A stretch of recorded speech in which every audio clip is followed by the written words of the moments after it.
Welcome to the VDL Wildcard Playoff Round Analysis PR thing video. Goomer and Saki here. Saki and Goomer. Hello, hello. It's perfectly said. It's it's the wild card playoff round PR analysis prediction video content. Something like that. By Gaki and Soomer. We're going to hop into these matches. I mean, we had a wildcard playoff round this past week and a lot of intense matches. Not as many to talk about as the, normal season PRs, but some really good matches. It's playoff time. Winners move on to the top 8. It's winner go home. Super intense stuff. And yeah, we ready? Ready to talk about some stuff?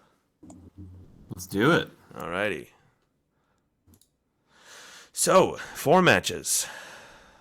We had four teams get a bye as the first seed, and then we had these 8 teams face off against each other for a fighting for a spot in the top 8. A lot of really intense matches. Really intense matches. So I guess we can talk about. We'll just go from left to right here. Talk about the Ice Cubes taking on the Sableyes. This I thought was going to be an intense match.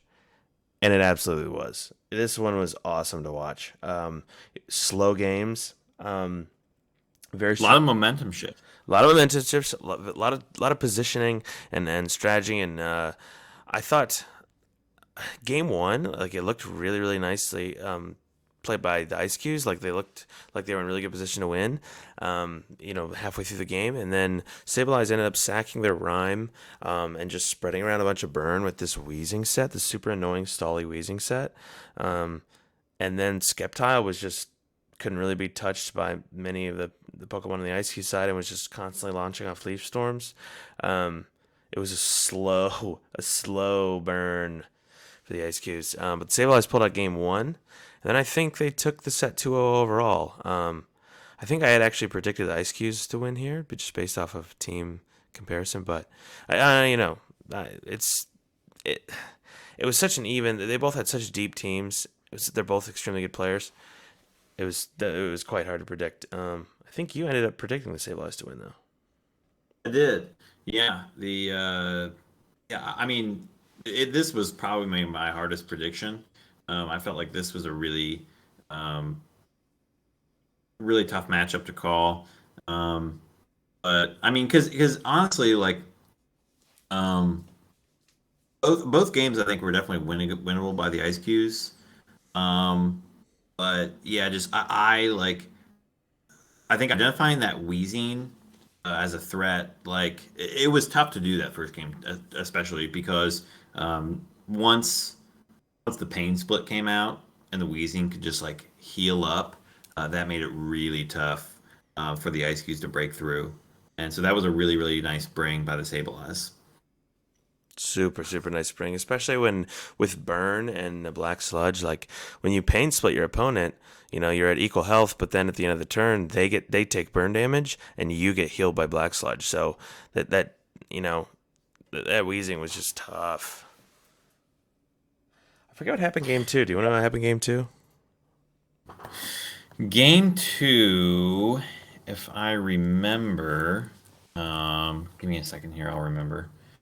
Let's see, game 2 between the Ice Cubes.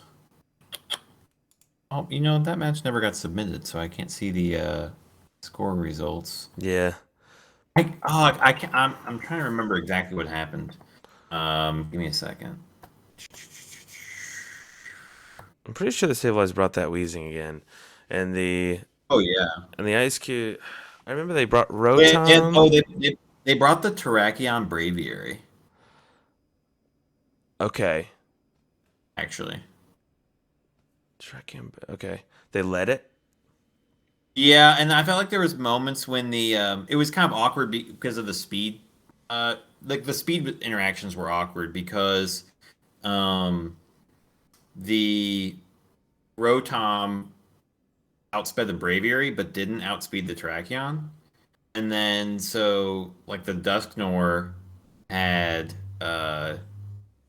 instead of Trick Room, but like the Rotom, wanted to hit both of them, but the Braviary was throwing off big dual wing beats, and it was kind of scary. Um, so it was hard to play around. Um, I think Gert maybe needed to target the Terrakion earlier. He also pain split the Braviary early on after Thunderbolting it, and didn't actually get a lot out of that because the Braviary was already lower. Um, So I think just some rush decisions maybe because of like maybe the lead threw him off a little bit. So it was kind of tricky. Like the Rotom was key in this matchup, I think, because I mean the Rotom is the big special attacker that Gert had, which could actually maybe take on the Weezing with Thunderbolts. Because it can't the burn doesn't matter as much, and then also like the Rotom hits the Braviary and the Tracheon hard. Oops. Could have So silenced that. the Rotom was definitely key here. Um, But the wheezing shutting down the abilities is also really annoying. Like Sand Rush and just getting the sand up in general. Like it doesn't really matter that he's shutting off the Terrakion. Justified. Yeah, I recall. I think it was Gert who went for an earthquake or something, and he hit his own Rotom because that neutralizing gas shut down the levitate. I think that Yeah, happened. that was Um, yeah, it did. That sure, was kind of nice. so I don't think it was like a game breaking play, but yeah, I think the Rotom was really key in the matchup. But the wheezing in general was just tough because it can either burn everything or it can smack like Grimmsnarl and Rotom with super effective sludge bombs. Yep, So like honestly, the wheezing was just so key to that matchup. which is crazy because like normally you see And the it, we shuts down Prankster. Like it was, yeah, that was a really nice like bring. the neutralizing gas was useful, and that's usually when you see that wheezing shines is when the neutralizing gas is key in the matchup. But it wasn't. It honestly wasn't even the neutralizing gas that was the main thing that made the wheezing threatening. It was that the burns and the pain split and the black sludge. Yeah, really well done by the Sableyes to recognize some of those key tools that they have on their team and to use them. Um, yeah, and they take down Gert. That was an awesome match to watch. So I guess we move on to our next one, the Conway Embors versus the Brisbane Blazikins. This one I think we both predicted Embors, and the Blazikins take it 2-0. This was a pretty, if I recall, fairly dominant 2-0 by the Blazikins. Game one, um, let's see what happened. Game one, I think they went with the Talonflame and somebody else, if I recall correctly. Um, I remember distinctly what happened game two, but game one I can't remember exactly what happened. Um, yeah, I think it's in the battle reports. You want to look that up? To jog my memory. Or I can jog the memory. Um, I do overall. I would say with this game, I think the weird thing to me was the physical slow bro. I mean, like I know he had Yeah, it swagger on the was torn, weird. but given the matchup against like Buzzwole has such bad special defense. I think you Yeah, need that special, uh, you know, I agree. attack Uh, power basically. yeah, because like a psychic from Slowbro is gonna hurt a Buzzwole. I mean, you could probably EV to take it out unless it has like AV or something. Because Um, Buzzwole got all four kills the first game, which, I mean, honestly, it looks pretty good except for into the torn. Um, I'm trying to remember what happened. The Blazekins did not lead the Buzzwole, I don't think, but they put the Buzz. I think the Buzzwole came in like pretty quickly, I even though it wasn't think it was like Talonflame Rotom, wasn't it? something like that. Yeah, and then the Buzzwole came in Then and just versus the Rillaboom and the Torn. yeah, I remember that, and I remember I think it was the Rillaboom had very low health or something like that, um, and the Blazekins opted to just get the Buzzwole like. They tried to get the Buzzwole to get a lot of these finishing hits and just boost up its attack, and it was just a train, that the Embors had to take it out quickly, and they just couldn't because I think they had Slowbro in the back, that's just slower than Buzzwole, so that's no help. Um, The Tornadoes would have been really key against the Buzzwole as well, but the Yeah, Blaze. keeping the Tornadoes healthy and using that as the buzzable counter was kind of the key there. I feel like. And then, yeah, the Blazekins just looked pretty dang good, pretty well prepped. Like they protected the Buzzwole really well. They understood that they needed to neutralize its threats. And then game two, the Embers led. I thought it was a super risky play. They led Slowbro Torn, and they went for the Swagger and the like some physical attack that we didn't see because I think the Blazekins had. What was it? They had two Pokemon that were super effective into it. They had, I think the The Lorantis. Rotom and the Lurantis. I think right.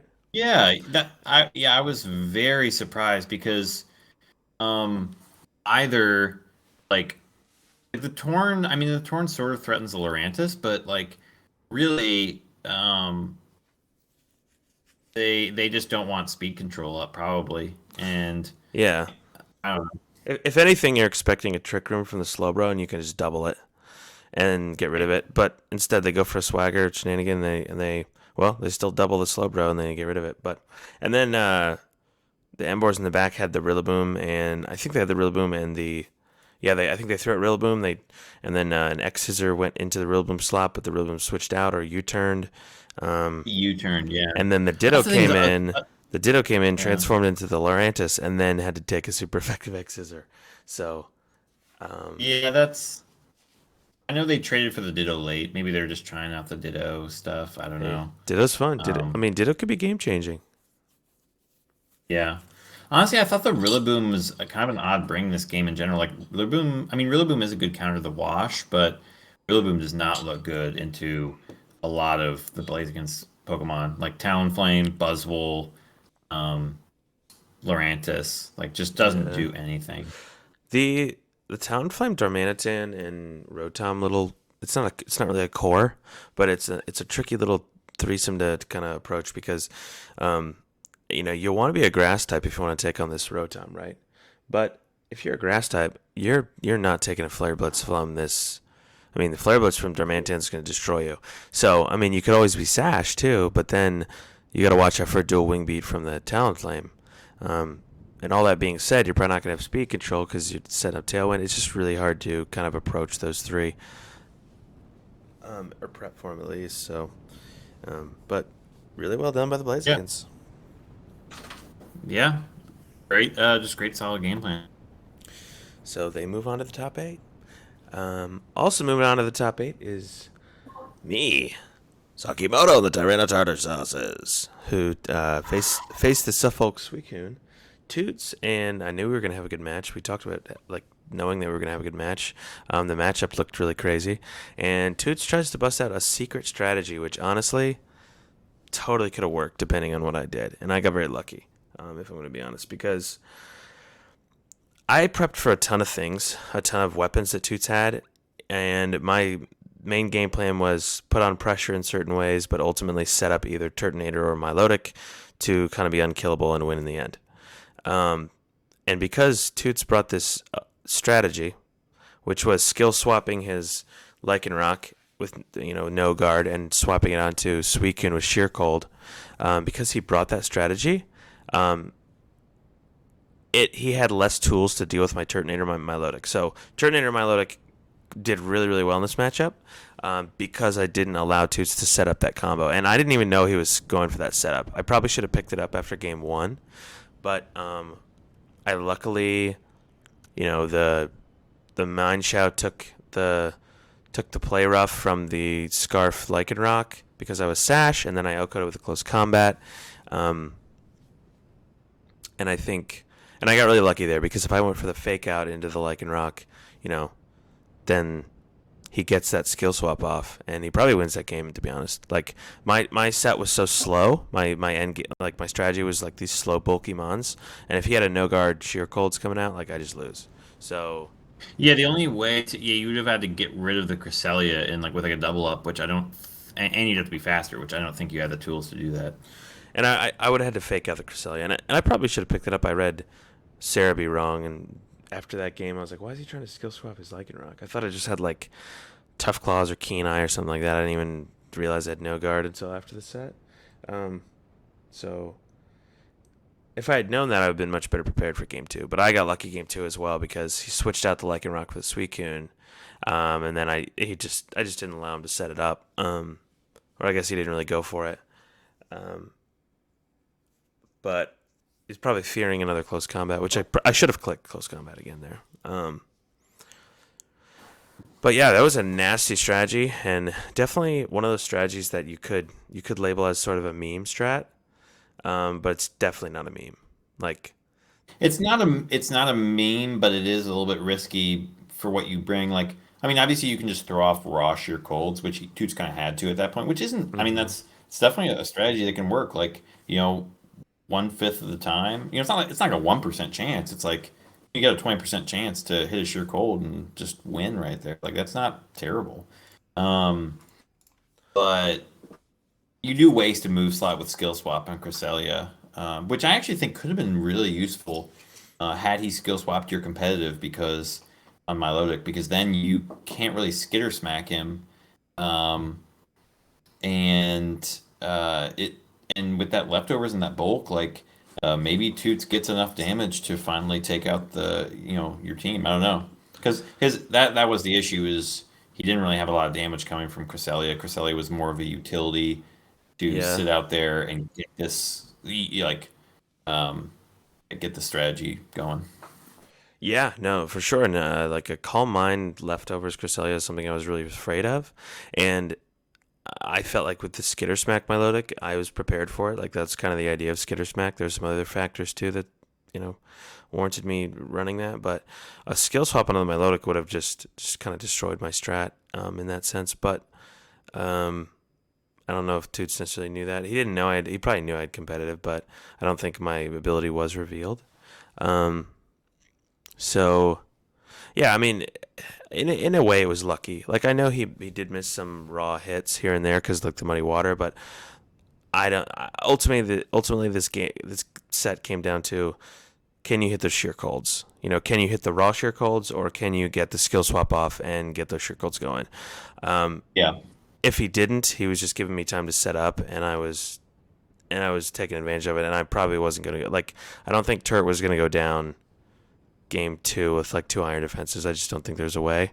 Um, Oh, what was interesting too is like it seemed like you almost lost on player time, right? I did. It was actually one like on the very very last turn. I was just constantly clicking A, like on my controller, just selecting my moves as Yeah. fast as I could, and my like screen cuts off because the dimensions aren't right. For I'm I not gonna. think that's with the overlay though. Yeah, I think because I had to like shrink my switch screen and then just put like a standard Well, background on it.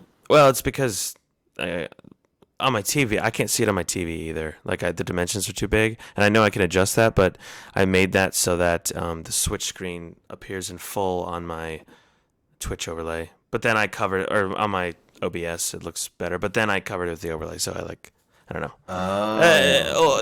It was my fault that I couldn't see the time, but I could tell it was running down. My time was running down, so I was just clicking A as fast as I could, and luckily I took down the Cresselia on the very last turn that I had, and that was a Well, because very he went for the double protect, so I wonder like yeah. how much time, like what's the fastest you can click in a turn? Like how much seconds does it take off your clock? And yeah, I don't know. It was very, but I think it was very low. I was scared I actually lost it, but I also think the game time would have ended. And I don't know how that works. If game time ends and my time ends, which one Ooh, trumps that? That's actually a really good question. But that um, is a good question. either way, I picked up I took out the Cresselia, so I picked up that win anyways, and I felt good about that.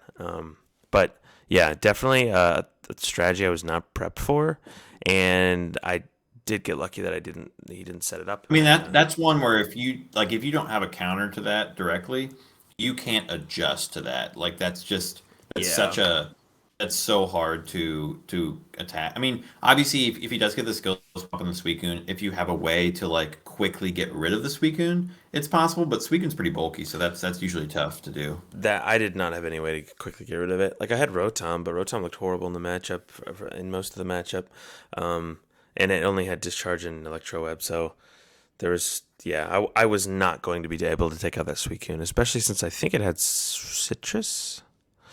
I think it Um, did. so I was not gonna be able to take out that thing. That like, if Toots got that skill swap off and got no guard Suicune in any game, I for sure would have lost those games. Like, I would have lost the game that he if he got that combo off. It's like a free win.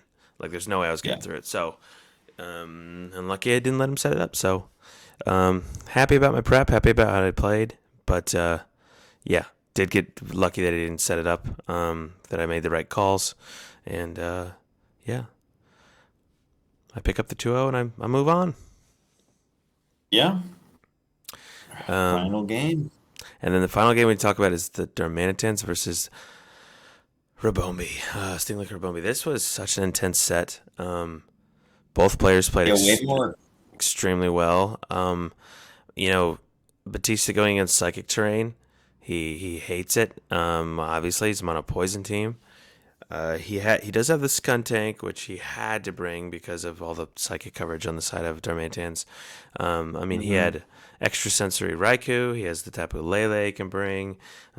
He brought the Beehive. I don't know if he used it, but um, and then he brought I think he has another psychic Pokemon. He has three. Um, Yeah. but Again, we see the neutralizing gas wheezing coming in though. yeah, and it put in work. It had the psychic berry. I forget what it's called, Payapa or something. Um, Yeah. and game one was so intense. Game one was actually the Darmantans won, but they actually had zero Pokemon on their side of the field because of the aftermath from Skuntank.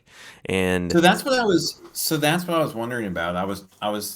I uh asked Batista in the chat who wins, and he said, "Well, aftermath, happens after you die, so you always lose."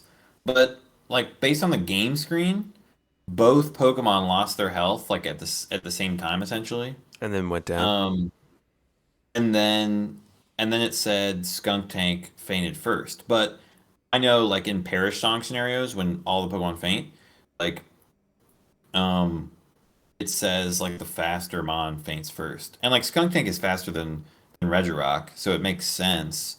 So like I don't actually know That's how that interesting. works. Like But if it matters if the speed order matters or if like just a mechanic where no matter what, if you die from aftermath, like you're gonna lose if it's your last mon. I don't know.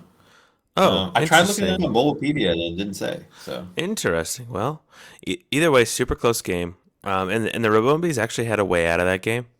Um, they just didn't know they it. did, but it was impossible to make that No, read. it was literally impossible to expect that Tapu Lele would have only psychic moves. I mean, I kind of understand it, but that's definitely not a read I would make. That's yeah. So they had to go for well, I mean, okay, like I guess the only reason you really need Moonblast would be against that skunk tank, and so I guess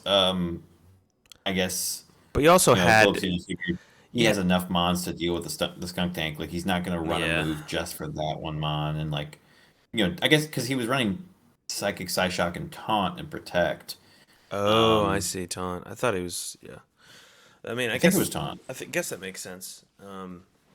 or like the slow king or other stuff. I don't know though. Like it, I guess it's just outweighing. Yeah, it's outweighing. Whether Moonblast is worth it over taunt, but regardless, um, hopes you got the win, so it worked out for him, I guess. Super intense game one, and then game two. Um, Batista kind of put himself in not the greatest position by going for a read. I think it was honestly a nice play. I probably would have done the same thing. He switched out the Wheezing for the Skuntank, trying to predict the extrasensory to break the Payapa Berry and do some damage, but he actually extrasensories the Salazzle. So not a great turn one for Batista, unluckily, but Calypso just made a good play and tried to get rid of that Salazzle. I guess it makes sense to get rid of Salazzle because it really threatens the Tapu Lele and it outspeeds it. So, I mean, maybe that's what he's going for. But yeah, I think I mean, Batista had said that prior to the match, though, which he had to make some hard reads and play a little risky in the game to win and give himself an advantage. oh And yeah, I think that's fair. Like, you know, he didn't make safe plays, but I don't know that it's a matchup where you could do that. So I think, yeah, it's fine that he made the read. He just happened to make the wrong one. absolutely, yeah. Um, uh, Yeah, I think you definitely have to go for it there. Either one, like switching out to a skunk tank. The skunk tank did get some nice crits on the Corsola, so that was really nice for him. A little lucky, but yeah, like a little luck and a little bit of reads is all he needed, and he almost got it. He almost squeaked it out. And honestly, I think I don't know. It just shows that it doesn't really matter with a mono poison team or a monotype team. You know, Batista he knows how to analyze a matchup, and he's gonna give himself a chance to win always. Yeah, That's how his matches he pretty much almost always are. he almost if he had gotten the double protect with I think the wheezing, he was saying it would have given him a chance maybe, but like I think he would have had to like possibly 1v1 the Arachnid in the end, but Pain Split doesn't go through sub, and with Aquaring and leftovers, he's healing 1/8 of his health every turn, so I think the Arachnid wins that, but you've always got confusion hacks from Strange Steam, so there's a chance, but I still think Calypso wins that. Yeah, the Uh, Arachnid was gonna be tough to break yeah. through. Well prepped, honestly, by the Darmanitans and Stingler Bombi. Um, you know, So we had, yeah, we are, I see we had, some of these teams are teams that make great videos. So sad to see some not, not make matches for yeah, the coming weeks, but, or not make videos for the coming weeks. But yeah, congrats to everybody who moved on. And, yeah, we had two second seeds and two wild cards moved on, so pretty interesting. an even mix, an even mix. All right, let's move on to the matchups upcoming. Well, Never mind. first, Actually, quick future side contenders update. So yeah, Kalopsia was the only person to get all playoff games correct. Um, and yeah, a lot of people I think got, or there was a few people who got three correct. But yeah, not too much shifting in the standings here, like we've seen all season. Matrix, Gumi, and White Rabbit up there. But with those correct responses, Calypso moves up to 63%. He's right on Gert's tail for number four, and we'll see if anyone can knock Rabbit off for this third place spot. Pretty interesting. alrighty. Let's move on to the matchups. Okay, second round. Second round of playoffs. Yep, we have the Bolton Bashers taking on the Sussex Sableyes. The Bolton Bashers with their mascot, the Bolton. Might be relevant in this matchup against the Yes. Feeney. Kind of scary. Maybe it'll come out. Both of these teams. God, this is just crazy. I love these matchups, dude.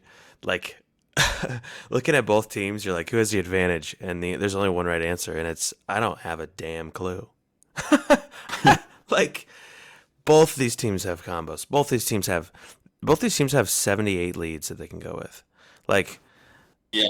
and in combos, I I don't know. This is wild.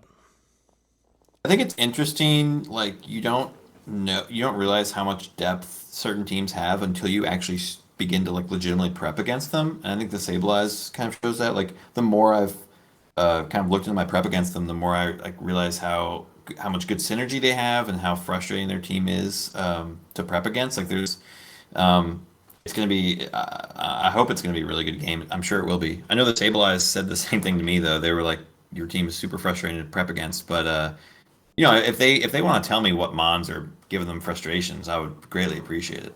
Um, uh, but like overall, like they've been doing really well, and yeah, I think it should be a good game.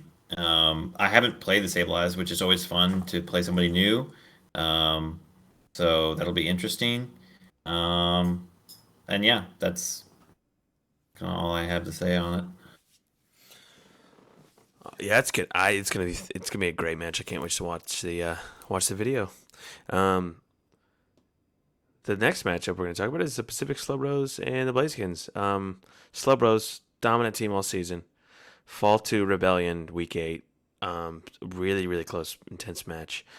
Still a super dominant team though. They're not scared, and it might actually be bad for all of us that the Slow Bros lost week 8 because now they have that first loss out of the way, and they don't have that undefeated pressure, and they can just kind of, you know, Yeah. You know, I agree. There's a lot more pressure when you're defeated. having that pressure off can sometimes be a really good thing. And the Slow Bros are just gonna, well, they're just gonna hop into playoffs like any other team and prep they're gonna be terrifying. So I guess going back, I'm gonna predict you to win that matchup against the Sableye just because, well, I don't know. Yeah, I know how you play. You're an insane player, and it's going to be a tough matchup. But I'm just going to predict you to win because, yeah, like I said, I know how you play, and yeah, Well, thank you, thank I you. know you're sneaky. I'm obviously predicting myself, rooting for myself because yeah, I don't want to vote for the other team to win. Yeah, So and but the yeah, and so I was yeah, I was gonna, gonna say in the Slowbros Blazekins, yeah, I mean, I have faith in Otto. He's done well all season. Um, I think uh, I think they have a slight advantage in this matchup. I mean, Blazekins like definitely like we've seen from the season. They have tools to deal with multiple teams. Both teams have redirection here. Both teams have lots of really strong threats. Um, and yeah, it'll be interesting to see how this one plays out. Yeah, I really have no idea what six would come from either team. Like they both have so many options. they really do. They have a lot of threats. Just this game, I have a feeling this set's going to be very offensive. Like both of them have like are high threat level teams. Um, You know, you've got the Darmanitan and the Landorus on the other side, but then again, you have Primarina who can maybe take care of him. But then again, it's Primarina's kind of slow, and then you got, just there's a lot of things in this matchup that both players are going to have to analyze and be careful about because, threats for one mon or might be a weakness to it, weak to another mon, and they have to play this game of chess really carefully because, like Yep. I said, it's very offensive and once one team gets momentum, it could be hard to get back. So And Otto and Blazekins have played each other a couple times apparently, so should be interesting to see their this, you know uh, rematch again. I guess. yeah, their career. Um, Yeah. let's see. Well, let's move on to the next two matchups. The next two we've So got you and Rebellion. yes, we do. Um, I did not get a chance to play Rebellion last season. I don't think I did play him the season before. So it's been a while since we've played. Um, but I have to say his team this time is so much like his team is so terrifying to look at. It's so strong. Um, doing I some. think his team is. I was gonna say. Oh, sorry. I was going to say You're good. his team, like on the surface, like just a quick glance. If you were to quickly glance at all these teams, it feels like one of the less cohesive teams, like threatening, but like um, just as we've seen in the games and even prepping against it, it's like there's actually like there's so much he can do, and it's really kind of insane how threatening it is. It really is, and this is a team like first glance looks really threatening. Second glance doesn't look as scary, and then like the third glance looks terrifying again. Like I don't know, it just like looking at it, he has some obvious combos like Doug Trio Zapdos, and he can do Doug Trio Moltres. Kangaskhan's Hmm. always a threat. Porygon Z is super powerful. He has a bunch of flying types to the Doug Trio, and the Seismitoad. He could do Discharge on the Seismitoad, like or the Doug Trio stuff like that. And then like any of these mons can hide behind the Tangela. It's just right off the bat, I'm like, okay, he's got a billion combos, but I think I can dissect it. And then I start Yeah. looking into it, and I realize, oh my gosh, he has so many combos that I have to prep for, and on top of that, like they're not even that risky. They're really safe combos that he can Yeah, it's just really hard to cover for them all and not just try like make a read on what he's bringing. and they're not like insane plays he has to make. Like they're not. It's not like he's going for it all turn one with these combos. Like no, he can switch out. He can. He has Right. so many options that are safe with his combos, which is really really frustrating to deal with. Um, And then like looking on the lower, like the Tangela, the Machoke, the Musharna, on his lower tier picks, like those are still extremely good Pokemon. Um, Yeah. I that are mean, yeah. it's just a lot of power on this team, a lot of spread. It's gonna be tough. That being said, I still think you have an extremely solid team this season. A really cool team for like a non-Dynamax format, and they've been doing well. I know you were on a little bit of a losing streak, but you had some really good prep last week against Toots, and um, it'll be interesting to see uh, how Lucian deals with it. Yeah, I mean. Obviously, I'm going to vote for you, my brother. Can't vote against you there. And Lucian beat me in regular season, so I hope somebody takes him down. Um, but yeah, I mean, I think you've definitely got some tools to deal with his team, and it's I expect it to be a good match. I don't know. Yeah, I like looking at it. I definitely there's some combos. There's some things I can try to run to slow him down. It's hard to prep for everything for him. But I think my team Yeah, is deep, and hopefully he has a hard time prepping against me as I have against him. So I think I have to use yeah, that to my advantage and try to throw him off with some things. Um, but yeah, I'm obviously gonna vote for myself because well I want to win. the So last matchup, the last matchup. Pretzels, This is gonna be Remain a Pants. freaking ball. The These are only, yeah, I was gonna say the only regular season rematch we have. oh, I guess that's true. I guess it is. It's true. Um, But it's not quite the same because I think there were some trades made by Colopsia. So I love both these teams because they're like super powerful and they're very deep, but they're also just kind of wacky sometimes. Like taking a look at it, like I mean the Pokemon that they've utilized really efficiently, like Corsola, Gothorita, Tauros has been used, like Regirock's used a lot. Raikou has been like the team captain in my opinion. Just some Slurpuff. There's like these wacky mons that have been used on the side of Gumi. Like he's had awesome games with Guzzlord, with Porygon has been a champion. He's used Basculin. Cinderace has been used in some really cool ways. Blastoise is pretty consistent. Aggron has been a threat. Like I don't know. When I look at both these teams, I'm like, this is what draft's all about. Like using these kind of Pokemon. Um, yeah, I like the double Cursula right? matchup. Yeah, it's like you know, Well, Cursula. little Cursula, my little brother going at me. The Cursula, so we're gonna figure out if evolution, the evolved form can win, or if Cursula can say no, Eviolite's better. Um, I don't need to evolve. So this is another. Hopefully hopefully it's as intense as the first time, which was went to game three, was really close all three games. I have no idea who to predict here, honestly. Looking at the matchup, like it's tough. Um, Mhm. I think I'm gonna predict. I think I'm gonna predict the Pretzels to take this.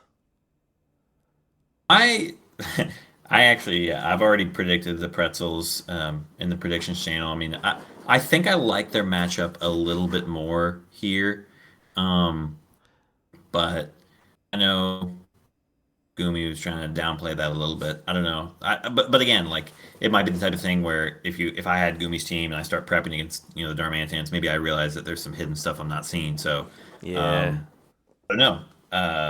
It's I think Colopsia definitely could have taken it the first time around, so I don't doubt that he could do it again. Um, but yeah, and the other thing is the Darmanians have been playing a little bit better recently. They had to play in the wild card round. They won their last few games in the season. Pretzels lost their last few games, so I don't know. Eclipse's got a little bit of momentum on his side. yeah. I don't know. This is just a match that could go. Man, I just have no idea. Like, it's hard to say that one team really has an advantage, unless, like you said, you're diving pretty deep into it, which both these players have, and I'm sure they feel a certain way about the matchup. But, Yep. um, so I guess, yeah, those are our predictions. Those are brief analysis of the matchup. I think that's all we got today, is it? I think that's all we got. Yeah, it should be exciting to see some Yep. content coming in here this weekend, and so we'll be back at it next week.